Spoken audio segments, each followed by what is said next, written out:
అక్కడ రోజుకి ఎన్ని గంటలు సాధన చేసావు? అక్కడ నాకు నచ్చింది ఏంటంటే అండి, ఫస్ట్ 15 డేస్ నేను నాకు నచ్చినట్టుగా లైబ్రరీకి వెళ్ళడం. అక్కడ ఏంటంటే ఎవరిని కండిషన్ చేయరు. కొన్ని సెంటర్స్‌లో 1 అవర్ కదలకుండా కూర్చోవాలి, 2 అవర్స్ కదలకుండా కూర్చోవాలి, అట్లా నైట్ అండ్ డే చేయాలి, ఇట్లా కండిషన్ చేస్తుంటారు గృహస్థులకి. అక్కడ కండిషన్స్ ఏం లేవు. అక్కడ ఏం చెప్తారంటే అనవసరమైన విషయాలు మాట్లాడొద్దు, రాజకీయాలు, ఆర్థిక విషయాలు, కుటుంబ విషయాలు మాట్లాడొద్దు, అందరు భిక్షువులు, అందరు సన్యాసులు కాబట్టి ధర్మం గురించి చర్చించుకోండి అనేది అక్కడ రాసి పెడతారు అంతే. ఎక్కడైనా మనం వాకింగ్ మెడిటేషన్ చేసుకోవచ్చు. నడుస్తూ మెడిటేషన్ చేసుకోవడానికి వాకింగ్ మెడిటేషన్ పాత్స్ ఉంటాయి సపరేట్గా. సిట్టింగ్ మెడిటేషన్ ఎక్కడైనా చేసుకోవచ్చు. భోజనానికి వెళ్ళే ముందు, భిక్షకు వెళ్ళే ముందు అందరం ఉదయం పూట ఒక 2 అవర్స్ హ్యాపీగా మెడిటేషన్ చేస్తారు. కొందరు ఫారినర్స్ కింద కూర్చోలేని వాళ్ళు నడుస్తూ మెడిటేషన్ చేస్తారు. 2 అవర్స్ మెడిటేషన్ అయ్యాక అందరం భిక్షకి వెళ్తాం. భిక్ష తీసుకున్నాక అందరిలో ఒక స్పూన్ అట్లా షేర్ చేసుకుంటారు. తర్వాత మళ్ళా ఆశ్రమానికి వచ్చేసేసి ఎవరి రూమ్కి వాళ్ళు వెళ్ళి సాధన చేసుకుంటారు, మెడిటేషన్ సెంటర్లో చేసుకుంటారు. ఇండివిజువల్ రూమ్స్ ఉంటాయి, కేవ్స్ లాగా ఉంటాయి, వాటిల్లో చేసుకుంటుంటారు. ఎవరు రిస్ట్రిక్టెడ్ చేయరు. వీక్లీ వన్స్ మనకి గురూజీ ఏమైనా డౌట్స్ ఉంటే క్లియర్ చేస్తారు. ఫారినర్స్కి ఒక టైం ఇస్తారు. ఆ టైంలో ఆయన ధమ్మపదంలో బౌద్ధంలో ఉన్నది ఏదైనా ఒకటి చెప్తారు. ఇంకేమైనా సాధన పరంగా ఏమైనా డౌట్స్ ఉంటే మనకు ఒక మెంటర్ని పెడతారు. ఎప్పుడైనా వెళ్ళి మనం ఆయన పర్మిషన్ తీసుకొని కలవచ్చు అనమాట. అయితే ఇన్ని గంటలని ఫిక్స్డ్ ఉండదు. ఇండివిజువల్గా రిలాక్స్గా బుక్లో చదువుకోవచ్చు. కొన్ని సాధన ఎలా చేయాలి చదువుకోవడానికి కొన్ని బుక్స్ ఉంటాయి. లైబ్రరీ ఉంటుంది, 24 అవర్స్ లైబ్రరీ ఓపెన్ ఉంటుంది, 24 అవర్స్ మెడిటేషన్ సెంటర్ ఓపెన్ ఉంటుంది. ఇండివిజువల్గా మన రూమ్లో చేసుకోవచ్చు, బయట చేసుకోవచ్చు, అక్కడక్కడ 100 acres కాబట్టి ఎక్కడెక్కడేం చేసుకోవచ్చు అనమాట. కొన్ని సజెషన్స్ ఇస్తారు కొత్త వాళ్ళకి, జాగ్రత్తగా ఉండండి, యానిమల్స్తో ప్లేఫుల్గా ఉండొద్దు, వాటితో మామూలుగా ఉండండి అని కొన్ని జాగ్రత్తలు చెప్తారు అంతే. అయితే మీరు అక్కడ పోయి సాధన చేశారు. చేసిన తర్వాత గౌతమ బుద్ధును ఏ ప్రదేశాల్లో అయితే ఉన్నారో, ఏ పుణ్యక్షేత్రాలుగా ఇప్పుడు గౌతమ బుద్ధుని క్షేత్రాలుగా ఉన్నాయో ఆ ప్రదేశాలకు వెళ్ళి ఎందుకు సాధన చేయాలనిపించింది? అది నాకు భిక్షు గురువుగా ఉన్నప్పుడు వారు ఏమన్నారంటే, ఆనందుడు బుద్ధుని అడుగుతారు, మీ తర్వాత పరిస్థితి ఏంటి, మెడిటేటర్స్కి ఒక సజెషన్ చెప్పండి, ఒక అడ్వైస్ చేయండి అంటే, కనీసం ధ్యానం చేస్తున్న వాళ్ళు, బౌద్ధం ఫాలో అవుతున్న వాళ్ళు, ఈ బుద్ధగయ ఒకటి, బుద్ధగయలో ఆయన ఎన్లైట్ అయ్యారు, లుంబినిలో పుట్టారు, ఆయన లుంబిని వనంలో జన్మ తీసుకున్నారు. అలాగే కాశీ దగ్గర సారనాథ్లో ఫస్ట్ ప్రవచనం చెప్పారు. తర్వాత కుషినగర్లో శరీరం త్యాగం చేశారు. సో ఈ 4 ప్లేసెస్ మినిమం విజిట్ చేయండి అని చెప్పారు. జీవితకాలంలో భిక్షువు అయినవాడు, మెడిటేట్ అనేవాడు ఈ 4 ప్లేసెస్ ఒకసారి విజిట్ చేయాలి. కుషినగర్లో శరీరం త్యాగం చేస్తారు. అక్కడ వారి సమాధి ఉంది, అండర్లో ఉంది. కుషినగర్ అంటే ఎక్కడ వస్తుందండి? ఉత్తరప్రదేశ్ వస్తుంది. లుంబిని నేపాల్ వస్తుంది. లుంబిని నేపాల్ వస్తుంది. బీహార్లో మనకు బుద్ధగయ, కాశీ దగ్గర సారనాథ్ చాలా దగ్గర. అది ఈ మూడు దగ్గర మనకు లుంబిని నేపాల్కి వెళ్ళాలి. అయితే ఆ ప్లేసెస్కి మేము ఒక 26 మెంబర్స్ వెళ్ళాము. మెడిటేషన్ చేసే వాళ్ళం కొద్దిమంది, ఒక 10 మంది భిక్షువులుగా వెళ్ళి ఆ ప్లేసెస్లో మెడిటేషన్ చేసాం. లుంబినిలో ఒక 3 days, బుద్ధగయలో ఒక 3 days, సారనాథ్లో ఒక 3 days.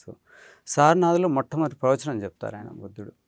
ఎట్లా అసలు మనలో అనారోగ్యం అయితే మానసికమైనటువంటి శంకారాలు అంటారు, అవి క్లేశాలు అంటారు, అవి ఎలా ఏర్పడ్డాయి, వాటి నుంచి ఎలా బయటపడాలని సత్యం నేను తెలుసుకున్నాను, ఇక నాలో ఎవరు కూడా అవి ప్రవేశింప చేయలేరని చెప్పేసి ఆయన చెప్తారన్నమాట. ఆ మొదటి ప్రవచనం అక్కడ చదివించారు మా అందరి చేత. అక్కడి నుంచి ఇంకా రాజగిరి, వైశాలి, మిగిలిన నలంద ఇవి కూడా బుద్ధిస్ట్ ప్లేసెసే కాబట్టి అవన్నీ కూడా మేము వారి ఆధ్వర్యంలో వెళ్ళడం వలన మాకు అక్కడ ప్రాశస్త్యం, అక్కడ ప్రాముఖ్యత బాగా క్లియర్గా తెలిసింది. అంతకుముందు నా టేబుల్ మీద బౌద్ధం మీద ఏదో బుక్ ఉండేది, పైపైన చదివాను, కానీ ఈ వెళ్ళినప్పుడు వచ్చినంత ఇన్స్పిరేషన్ బుక్ చదివినప్పుడు రాలేదు. డైరెక్ట్గా మనం అక్కడ వెళ్ళినప్పుడు ఆ ఇన్స్పిరేషను, దాంట్లో ఉన్నటువంటి సూక్ష్మం, ఇంత కష్టపడ్డారు ఆయన లోక కళ్యాణం కోసం. ఆయన ఎన్లైట్ అవ్వాలంటే ఆయన అదే జన్మలో అయిపోయేవాళ్ళు, కానీ లోక కళ్యాణం కోసం ఇంత సాధన చేశారా అని ఆశ్చర్యం వేస్తుంది. అయితే గౌతమ బుద్ధుడు ప్రపంచానికి తెలియజేసినటువంటి పద్ధతి ఆనాపానసతి. ఆనాపానసతి అంటే అర్థమేంటి, దాన్ని ఎలా ప్రాక్టీస్ చేయాలి? యాక్చువల్గా ఏంటంటే దీంట్లో బుద్ధుడు ఒక మార్గంలో మనకు చెప్పేటప్పుడు వచ్చిన వ్యక్తి యొక్క మానసిక స్థితిని బట్టి చెప్పేవారు. అందరికీ ఆనాపానాన్ని చెప్పేవారు కాదు. వాళ్ళు ఏ మానసిక స్థితి, ఇప్పుడు పటాచారు ఒక రకంగా వచ్చింది, అలాగే అంగుళిమాలుడు ఒక రకంగా వచ్చారు. వీళ్ళందరికీ ఒక్కొక్కరికి ఒక్కో రకంగా, విశాఖమాతకు ఒక రకంగా, వీళ్ళందరి యొక్క మానసిక స్థితి, వాళ్ళు అప్పుడు ఉన్నటువంటి మానసిక పరిస్థితిని బట్టి వాళ్ళు చెప్పేవాళ్ళు. అయితే ధ్యాన పద్ధతులు అని చెప్పినప్పుడు ఫస్ట్గా ఆయన ఏం చెప్పేవారంటే ఆనాపానసతి అంటే పాలి భాష ఆనాపానసతి. ఆనా అంటే ఇన్హేల్ అని, అపాన అంటే బయటకు వెళ్ళే గాలి, సతి అంటే ఎరుకతో గమనించడం. ఆనాపానసతి, అప్పో దీపో భవ, ఇవన్నీ పాలి వర్డ్స్గా చెప్తుంటారు.